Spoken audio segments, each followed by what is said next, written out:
I just have a few thoughts today after seeing a T100 in action, so I want to give you a few of those thoughts. One thing I wondered about was the spray speed. How fast can the T100 spray? So we tried that out. It can spray at any speed over 17 feet high off the ground. But once we bring it down under 17 feet, which we like to go down to 15 feet or lower, then we have to bring the speed under 45 feet per second, or about there, to stay within the warranty range. Because as the drone is closer to the ground, with that speed, even with the good obstacle avoidance, there's a higher chance of crashing. But that's still a pretty impressive speed. The T40 and T50 only spray at about 22 miles per hour, which is just over 30 kilometers an hour, whereas the T can spray at just right up to 50 kilometers an hour, and that is pretty quick.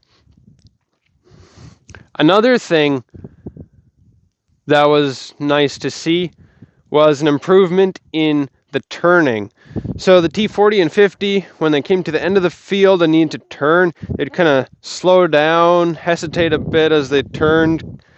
But the T100, it just banks like an airplane, comes right around and keeps on going.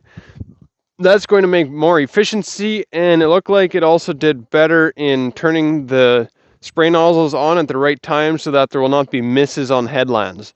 That's really nice to see. The other thing is just the massive tank on the T100. It is huge compared to the previous models. We did a little bit of testing with rates.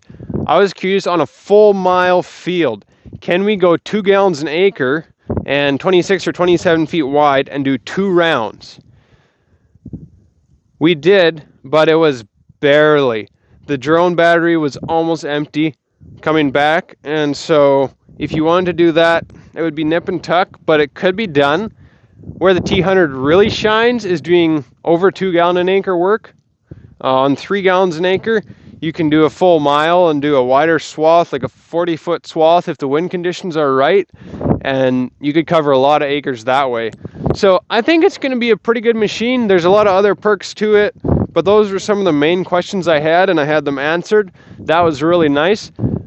And I'm going to look at a few more drones. I don't want to buy the T100 yet, and I really want to see the M400 in action, which I already made a video going over some of those specs. I called it the H400, but it's actually the M400, and I really want to see that one in action, as well as possibly a few others. And if I get to know more, I will post it. So that's all I've got for today.